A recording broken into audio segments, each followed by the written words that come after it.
Facebook ব্যবহারকারীদের জন্য বড় দুঃসংবাদ। ফেসবুক ব্যবহারকারীদের জন্য বড় দুঃসংবাদ দিল কর্তৃপক্ষ। সামাজিক যোগাযোগ মাধ্যমটিতে স্প্যাম ছড়ানো বন্ধে আরও কঠোর ব্যবস্থা নিচ্ছে মেটা।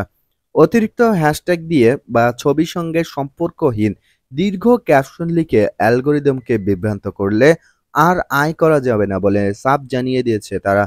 এক ঘোষণায় মেটা জানিয়েছে, এ ধরনের অপ্রাসঙ্গিক পোস্টগুলোতে আর মনিটাইজেশন সুবিধা থাকবে না।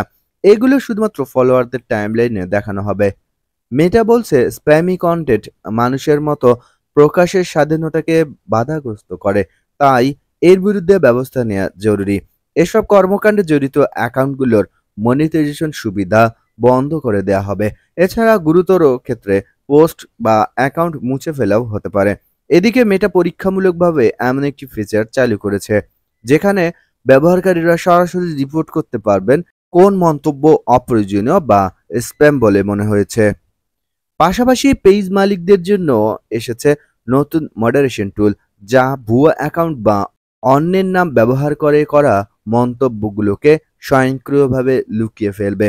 মেটা জানিয়েছে, ভিউ ও আয়ের সংখ্য কৃত্রিমভাবে বাড়াতে নেওয়া এ ধরনের অনৈতিক কৌশল রুখতেই তাদের এই নতুন কৌশল বা পদক্ষেপ।